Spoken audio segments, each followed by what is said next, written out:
Hello दोस्तों, कैसे हो आप लोग। मैं आज आपको क्लास 10th का चैप्टर नंबर 1 पढ़ाने जा रहा हूँ, जिसके अंदर हमने समझना है कि रियल नंबर क्या होते हैं। तो रियल नंबर हम पहले भी पढ़ चुके हैं क्लास 9 में। प्रीवियस वीडियो में आप देख सकते हैं प्लेलिस्ट के अंदर कि नंबर सिस्टम के अंदर हमने रियल नंबर पढ़ा था। रियल नंबर के अंदर हमने रेशनल इरेशनल पढ़ा था और कॉम्प्लेक्स नंबर भी हमने समझा था, जो क्लास 11th में हम थोड़े से पढ़ेंगे। ठीक है, तो अभी फ़िलहाल मैं इस चैप्टर के बेसिक नॉलेज क्लियर करता हूँ।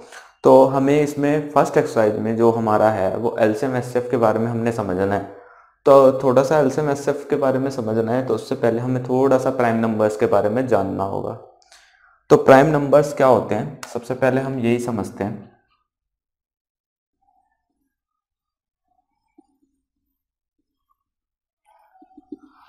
प्राइम नंबर्स वो नंबर्स होंगे जिनके सिर्फ दो फैक्टर हों।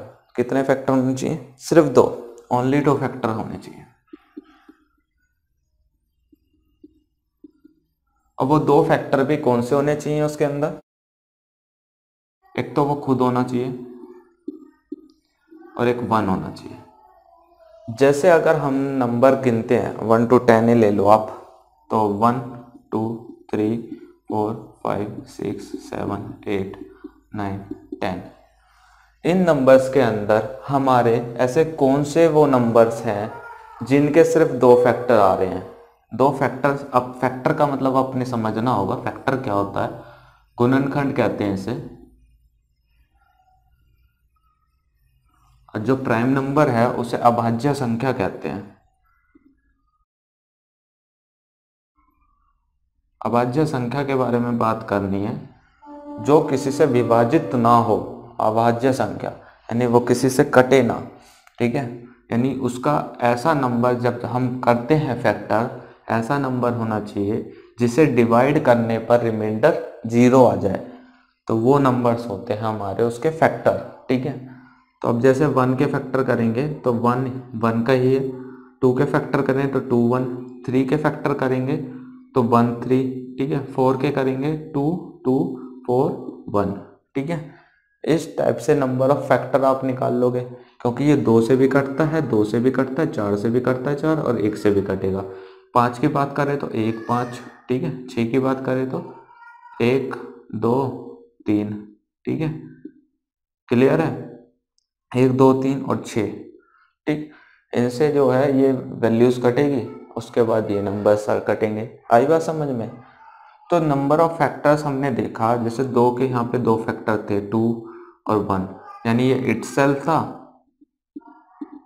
और 1 था। यहाँ पे 1 और 3 के थे। ठीक है ना, तो ये नंबर जैसे 2 हो गया, 3 हो गया, 7 आपका हो गया, ये तीनों प्राइम नंबर हैं। यहाँ पे 2 3 5 7 जो है प्राइम नंबर्स हैं आपके। ठीक है, क्लियर? तो अब हमें ये समझ आया, जिसके सिर्फ और सिर्फ दो फैक्टर हो प्राइम होते हैं। तो प्राइम के अलावा ये जो बाकी नंबर बचे हैं वो क्या है? कंपोजिट नंबर है। कंपोजिट नंबर का मतलब समझ आ गया? भाज्य संख्या। अब मेरे को ये बताओ, 1 क्या है फिर? 1 का तो सिर्फ एक ही फैक्टर है, ये तो दो से ज्यादा फैक्टर्स हो गए। तो 1 ना तो प्राइम है ना कंपोजिट है। ठीक है, क्लियर? समझ आ गया यहाँ तक? चलो,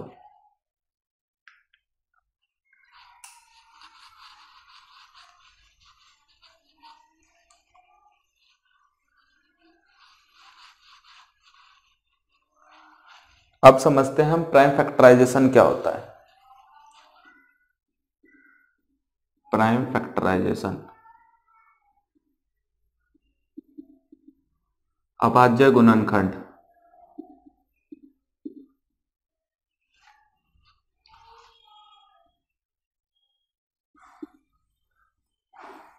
अभाज्य गुणनखंड, अभाज्य गुणनखंड की जब बात कर रहे हैं हम, तो हमारा जैसे मैंने लिया 36। 36 हमारे कितने नंबर ऑफ प्राइम नंबर से मिलके बना है, कितने फैक्टर्स हैं उसके, वो हम निकालेंगे। तो 2 से डिवाइड करेंगे तो पूरा पूरा कटेगा 18, फिर 2 से करेंगे तो 9, फिर 3 से करेंगे, फिर 3 से करेंगे। तो ये वाले जो नंबर्स आए हैं 2,2 3,3, ये हमारे वो प्राइम नंबर्स हैं जिनसे ये 36 मिलकर बना है, कंपोजिट नंबर है, भाज्य संख्या है, और ये जो प्राइम नंबर्स की जो फॉर्मेट आया है इसी को बोलेंगे प्राइम फैक्टराइजेशन। ठीक है, तो अब मेरे को ये समझ आ गया प्राइम फैक्टराइजेशन होता क्या है। ठीक है, और अगर कोई बड़ी संख्या है तो डिविजिबिलिटी रूल आपको पढ़ेंगे, वो अलग क्लास बनाऊंगा मैं उसकी, वो आप समझ लेना कि डिविजिबिलिटी रूल क्या है और कैसे कैसे काम करते हैं, कैसे हम डिवाइड कर सकते हैं, इजी बना सकते हैं अपनी कैलकुलेशंस को। ठीक है,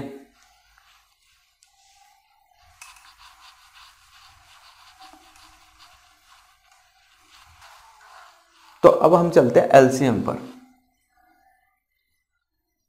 लीस्ट कॉमन मल्टीपल।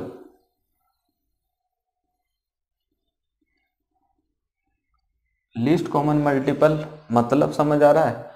मल्टीपल हैं सारे, लेकिन सबसे छोटा होना चाहिए और कॉमन होना चाहिए, तो वो होगा लीस्ट कॉमन मल्टीपल। जैसे अगर मैंने आपसे बोला 30 है मेरे पास और ये मेरे पास है 45, ठीक, इस 30 के हमने प्राइम फैक्टराइजेशन लिखे, 2 से जाएगा 15 बचा, 3 से 5 1, ये हमारे प्राइम फैक्टराइजेशन होगा 30 के। 45 की बात करें तो 3 इंटू 3 इंटू 5, 9 5 जा 45 होता है, तो ये मैंने ऐसे तोड़ दिए। ठीक है, अब मैंने देखा कि 35 एंड 45 के ये प्राइम फैक्टराइजेशन हो गया। ठीक है, तो आपने जब लीस्ट कॉमन मल्टीपल की बात करनी है तो मुझे बताओ कॉमन मल्टीपल देखना है तो इसके मल्टीपल क्या क्या है। अगर मल्टीपल देखे तो पहला नंबर 30 है, दूसरा 30 इंटू 2 60, फिर तीसरा 30 इंटू 3 90, फिर चौथा 30 इंटू 4 120। ठीक है, फिर उसके बाद 150, फिर उसके बाद 180, ऐसे चलता जाएगा। ठीक है, ये कॉमन मल्टीपल निकालने हमने इसमें से। 45 की बात करें तो 45, फिर 45 टू 90, फिर उसके बाद 135, फिर उसके बाद 180, ऐसे चलता चला जाएगा। अब कॉमन बताओ, देखो कॉमन 90 आ रहा है, 180 आ रहा है, तो इन दोनों में से अगर मैं 180 एलसीएम कहूं तो वो 180 नहीं होगा, एलसीएम मतलब लीस्ट होना चाहिए था और कॉमन मल्टीपल होना चाहिए था, तो वो क्या हो जाएगा 90, तो एलसीएम क्या हो जाएगा इसका 90। अब प्राइम फैक्टराइजेशन से चेक कर लेते हैं। ठीक है, तो प्राइम फैक्टराइजेशन मैंने यहाँ पे किए थे। ठीक है, तो यहाँ पे आप जब प्राइम फैक्टराइजेशन की बात करोगे तो आपने देखना है यहाँ पे 2 कितनी बार है, एक बार, तो एक बार हो जाएगा। ठीक है, यहाँ पे मैक्सिमम 3 कितनी बार है, मैक्सिमम 3 है 2 बार, यहाँ पे एक बार था, यहाँ 2 बार था, तो 2 बार के लिए 2 पावर लगा दी। ठीक है, 5 कितनी बार है, एक बार, तो 5 आ गया एक बार। तो अब इसकी जब मल्टीप्लाई करके सॉल्व करेंगे देखते हैं क्या आता है। 2 3 का स्क्वायर 9 गुना 5, 2 पंजे 10 होता है, तो 9 के आगे 10 लग जाएगा, यानी 90 इसका एलसीएम। ठीक है, समझ आ गया यहाँ पे। तो मेरे को ये समझ आया कि इसके अंदर हम जब एलसीएम करते हैं तो वो लीस्ट होता है, साथ में कॉमन मल्टीपल होता है। कॉमन मल्टीपल जैसे मैंने यहाँ पे बताया 30 के मैंने चेक करे, 45 के मैंने चेक करे, यहाँ पे 90 था, वो कॉमन था और सबसे कम था। ठीक है, तो वो क्या हो जाएगा, एलसीएम हो जाएगा। समझ आ गया?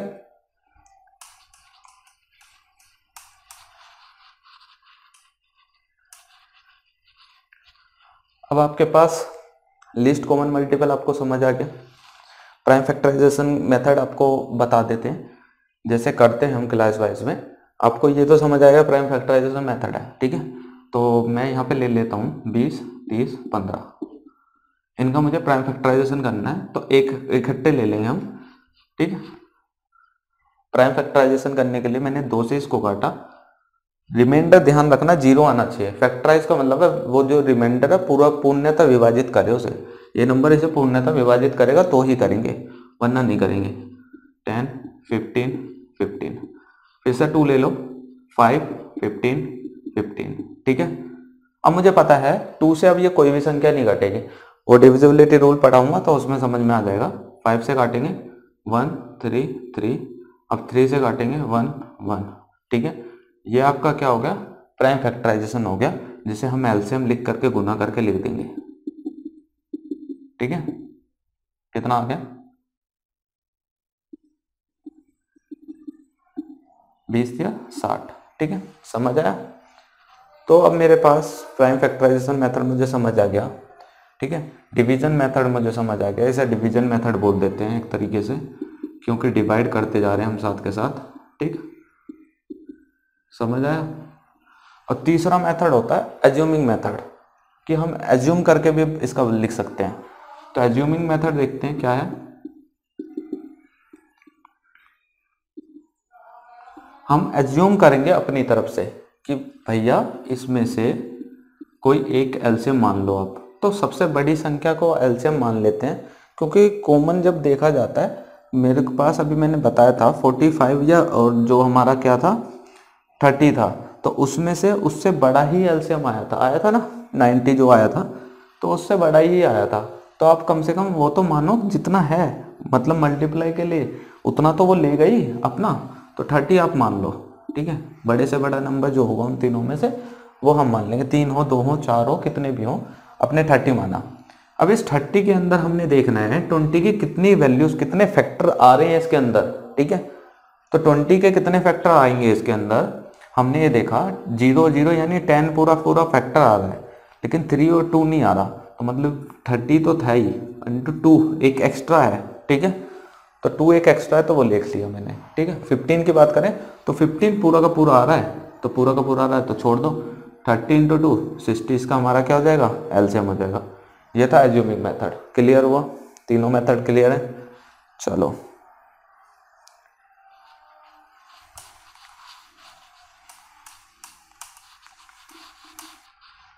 अब पढ़ाएंगे हम HCF, highest common factor. Highest common factor क्या है, सबसे पहले कॉमन फैक्टर होना चाहिए, यानी ऐसी संख्या होनी चाहिए जो वो उस नंबर को भी विभाजित करे, दूसरे को भी विभाजित करे और तीसरे को भी, अगर 3 नंबर्स ले रहे हैं, और उनमें से वो हाईएस्ट होने चाहिए जो विभाजित करे। ठीक है, तो जैसे अगर मैंने यहाँ बोला आपसे कि अगर मैंने यहाँ पे 30 15 40 लिया, तो इन तीनों नंबर में जब हम एचसीएफ की बात करेंगे, तो एचसीएफ की बात करने के टाइम पे हम ऐसा नंबर ढूंढेंगे, ऐसा एक ए नंबर होगा जो इसको भी विभाजित करेगा पूर्णतः, इसको भी विभाजित करेगा और इसको भी विभाजित करेगा, तो वो जो नंबर आएगा वही आपका क्या कहलाएगा, एचसीएफ कहलाएगा। ठीक है, देखो अब मैंने यहाँ पे देखा कि 30 है, 30 के मैंने फैक्टर देखे प्राइम फैक्टराइजेशन मेथड से, 2 इंटू 3 इंटू 5, ये हो गए 30 के फैक्टर। ठीक है, 15 के फैक्टर देखे तो 3 इंटू 5, 40 के फैक्टर देखे 2 इंटू 2 इंटू 2 इंटू 5। तो इन तीनों में हमें ये समझ आया कि इसमें 5 एक ऐसा नंबर था जो तीनों को ही डिवाइड कर रहा है, तीनों को विभाजित कर रहा है पूर्णतः। ठीक है, मतलब इसे अगर भाग करेंगे तो ये कट जाएगा, 6 बचेगा ना, 5 6 30 होता है, तो पूर्णतः विभाजित कर रहा है। तो हमारा जो एचसीएफ है यहाँ पे वो क्या है 5 है। ठीक है, तो ये आपका प्राइम फैक्टराइजेशन मेथड हो गया जो हमें समझ आएगा, जो हम ऐसे कर सकते हैं अलग अलग करके प्राइम फैक्टराइजेशन, फिर ऐसे लिख लेंगे और ये सॉल्व कर लेंगे। ठीक है, समझ आ गया। तो ये आपका क्या है प्राइम फैक्टराइजेशन मेथड है। ठीक, सेकेंड मेथड एचसीएफ के लिए हम क्या समझेंगे, division method. Division method, division method क्या है आपका, उसके लिए डिवाइड के कुछ रूल्स हैं। तो बचपन से आप पढ़ते आ रहे हो कि अगर मेरे को 15 को 4 से डिवाइड करना है तो मैं 4 3 जा 12 करूंगा और रिमाइंडर यहाँ पे 3 बचेगा। ठीक है, तो फिर अपनी ये कंडीशन भी पढ़ी थी, dividend equal to divisor into quotient plus remainder. तो आपने ये लिखा था divisor into quotient plus, sorry, dividend equal to divisor into quotient plus remainder, आपने ये कहा था। तो अगर मैं इसको डिविडेंड को, डिविडेंड हमारा ये है 15, इसको मैंने ए माना, इसको मैंने बी माना, इसको मैंने क्यू माना क्वेश्चन को, और रिमाइंडर को मैंने आर माना। ठीक है, तो हमारा इस हिसाब से A equal to B Q plus R हो गया। ठीक है, तो A equal to B Q plus R हो गया। तो मुझे ये समझ आ रहा है कि ये जो है फैक्टर है, ये जो थ्योरम थी ये यूक्लिड ने दी थी। ठीक है, किसने दी थी? Euclid, Euclid division lemma. ठीक है, तो यूक्लिड डिवीजन लेमा ने ही बताया था जब एचसीएफ निकालेंगे तो हम किस तरीके से कैसे कर सकते हैं डिवीजन मेथड से। तो पहले हम ये समझेंगे, ये थ्योरम तो ठीक थी। ठीक, क्या डिवाइड करने के टाइम में अगर मुझे रिमाइंडर फाइंड आउट करना होता तो मैं ऐसे करता, अगर 4 2 जा 8 तो 7 बचता। क्या ये डिवाइड गलत है? तो इस कंडीशन की वैल्यू गलत है या सही है वो सेटिस्फाई करते हैं एक कंडीशन से कि हमारा जो डिवाइजर है, ठीक है, जो हमारा डिवाइजर है, ठीक, जो डिवाइजर है बी और जो रिमाइंडर है हमारा आर, इनके बीच में एक उन्होंने कंडीशन दी। वो कंडीशन मैं यहां लिख के दिखा देता हूं। कंडीशन ये थी कि रिमाइंडर जो है 0 से तो बड़ा होना चाहिए, रिमाइंडर 0 से बड़ा होना चाहिए या इक्वल होना चाहिए, लेकिन आपके डिवाइजर से कभी भी बड़ा नहीं होना चाहिए। अगर ये कंडीशन फुलफिल नहीं हो पा रही है तो उसको डिवीजन नहीं लेंगे हम। ठीक है, जैसे अगर मैंने यहाँ पे रिमाइंडर देखा, यहाँ 7 था, 7 तो 4 से बड़ा हो गया। ठीक है, 7 तो 4 से बड़ा हो गया, बड़ा हो गया तो ये इस वाली कंडीशन को फुलफिल नहीं कर पा रहा। जब फुलफिल नहीं कर पा रहा तो ये डिवाइड हमारा गलत है एक तरीके से। ठीक है, लेकिन हम इसे कर सकते हैं। मान लो अगर मैं 7 को फिर से 4 से कर देता, 4 1 जा 4, तो रिमाइंडर देखो 3 ही आता, फाइनल रिमाइंडर देखो 3 ही है, ये रिमाइंडर निकल सकता है इससे। लेकिन हमारी जो कंडीशन कहती है कि डिवाइड हमें ऐसे करना है कि हमारा जो है ये कंडीशन को फॉलो करे। ठीक है, जब फॉलो करेगा तो ही कर पाओगे। क्लियर है ना? तो ये कंडीशन आपको समझ आ गई। अब देखते हैं हम डिवीजन मेथड से डिवाइड एलसीएम वो एचसीएफ कैसे करते हैं।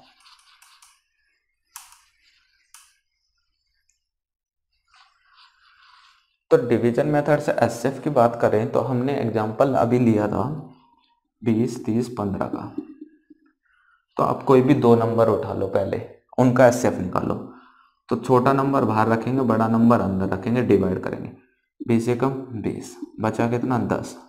ठीक है, अब ये 10 बचा है ना, अब ये तो बन जाएगा आपका डिवाइजर, और जो डिवाइजर था वो आ जाएगा आपका डिविडेंड की फॉर्म में। ठीक है, 10 2 जा 20, और ये कंटिन्यू जब तक चलता रहेगा जब तक रिमाइंडर क्या ना आ जाए, 0 ना आ जाए। ठीक है, जैसे ही रिमाइंडर 0 आएगा उसका जो डिवाइजर होगा वो आपका एचसीएफ होगा, हाईएस्ट कॉमन फैक्टर होगा। ठीक है, अभी हमने निकाला था, ये आपका एचसीएफ है। क्लियर है? तो ये एचसीएफ आया बिटवीन 2 नंबर्स 20 एंड 30, जो कि हमारा 10 मिला। अब ये जो एचसीएफ है और इस 15 का, इनका चेक करेंगे कि हमारा एचसीएफ क्या आएगा। तो 10 छोटा है 15 से तो 15 अंदर रखेंगे, अगर 10 बड़ा होता तो ये बाहर रखते और ये अंदर रखते। ठीक है, तो 10 1 जा 10, 5 बचेगा, फिर दोबारा जाएगा 10 आ जाएगा यहाँ पे, 5 2 जा 10। तो यहाँ पे रिमाइंडर 0 आया, तो फाइनल जो रिमाइंडर वो एचसीएफ आया आपका, वो कितना आया? Between these 3 numbers is 5। ठीक है, तो एचसीएफ मिल गया मुझे 5। ठीक है, क्लियर? अब यूक्लिड ने कहा ऐसे तो तुमने कर दिया, ठीक है, अब इसे कंडीशन में शो करके दिखाओ, जो हमारी A equal to B Q plus R था उसमें शो करो। ठीक है, तो ए क्या है 30, बी क्या है 20, क्यू क्या है 1, प्लस आर क्या है 10। अब मेरे पास नेक्स्ट दोबारा से यहाँ पे बन गया, तो ए 20, ये क्या है 10, ये क्या है 2, प्लस रिमाइंडर क्या है 0। तो जहां ये 0 आया ना वो इसका एचसीएफ था। देखो यहाँ पे इन दोनों का एचसीएफ था 10। अब इन दोनों में भी ऐसे ही कर देंगे आगे। ठीक है, 10 और 15 के लिए, तो 15 equal to 10 into 1 plus remainder 5, फिर हमने 10 रखा, 5 इंटू 2 प्लस रिमाइंडर 0। तो फाइनल एचसीएफ जो आया वो हमारा ये आ गया। ठीक, कंडीशन से। क्लियर है ना यहाँ तक? चलो, एचसीएफ आपको समझ आ गया by division method also.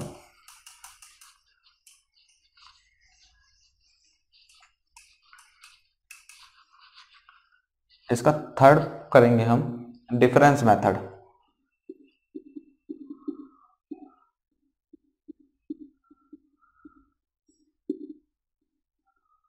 Difference method में क्या है, अगर मैंने कहा आपसे कि मेरा 15 और 45 के बीच में एचसीएफ निकालो, ठीक है, या 15 और 40 के बीच में लिख लो, सही रहेगा।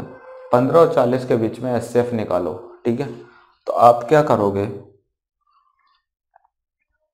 आप मान के चलो इसका एचसीएफ हमारा कुछ था, ठीक। तो इसका एचसीएफ क्या है निकाल लोगे, अभी निकाल के बताता हूँ, फिर समझाता हूँ इसको क्या है। तो इसका एचसीएफ आएगा हमारा 5, ठीक है, 5 इसका एचसीएफ है।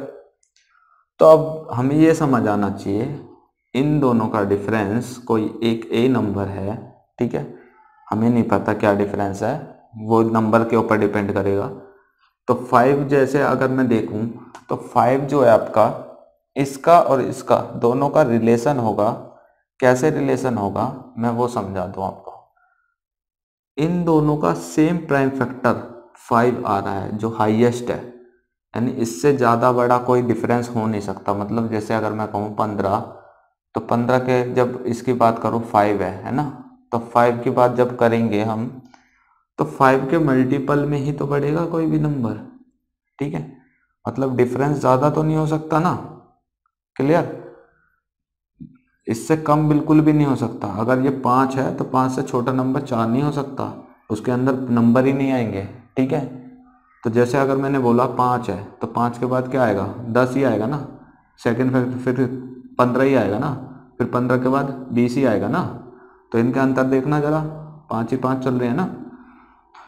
तो यानी जब कॉमन फैक्टर की बात होती है जो निकलता है, अगर उसके फैक्टर देखे जाएं, आगे मल्टीपल देखे जाएं, तो मल्टीपल में डिफरेंस 5 ही आ सकता है, या फिर 5 से 5 का कोई भी एचसीएफ का उसका गुना में आ जाएगा। यानी इन दोनों के बीच का अंतर पूछ लेता तो 10 आ जाता, ठीक है। होता तो 5 गुना 2 ही ना, कम नहीं हो सकता उससे, ठीक है।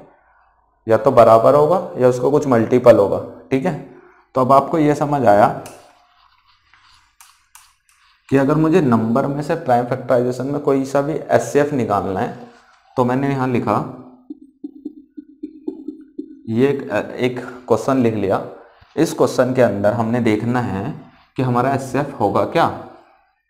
तो एचसीएफ निकालने के लिए हम क्या करेंगे, सबसे छोटी वैल्यूज उठा लो, दो साथ की जो आसपास की हो, ठीक है। तो 36 और 72 दो ऐसी वैल्यूज है जो आसपास है, ठीक। तो अब मैंने चेक करा, क्या यहाँ पे डिफरेंस कितना आ रहा है, 36 आ रहा है, ठीक है। यानी अभी तक हम मान के चल रहे हैं एचसीएफ हमारा ये होगा या इसका कुछ मल्टीपल होगा, ठीक है। अब यहाँ कोई एक संख्या है 108, ठीक है, 108।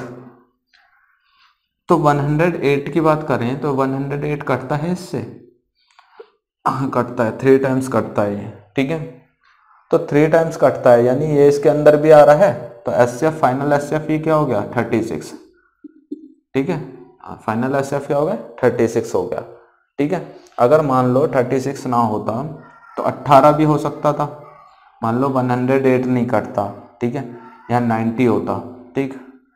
एग्जाम्पल के तौर पे अगर मैं ऐसे मान लेता 36, 72, 90, ठीक है ना। तो मेरे को ये पता है अगर मेरे पास इन दोनों का एचसीएफ तो 36 आया डिफरेंस मेथड से, ठीक है। अब मेरे को एचसीएफ निकालना है 36 एंड 90 के लिए, ठीक है। तो 36 एंड 90 के लिए हमने देखा तो 36 से ये कटता नहीं है, नहीं कटता ना। तो 36 का कोई फैक्टर निकालेंगे, फैक्टर निकालेंगे तो 2 से डिवाइड करा तो 18, क्या 18 से कटता है, हाँ कटता है। तो एचसीएफ हो गया 18। 9 से भी कटता है लेकिन हमें चाहिए हाईएस्ट, यहाँ पे लिखा हाईएस्ट कॉमन फैक्टर चाहिए, तो हाईएस्ट 18 है, ठीक है। 36 नहीं था क्योंकि 90 नहीं कटता, ठीक है। लेकिन यहाँ पे क्या हो जाएगा, 36 हो जाएगा। फिलहाल 36 से 108 कटता है।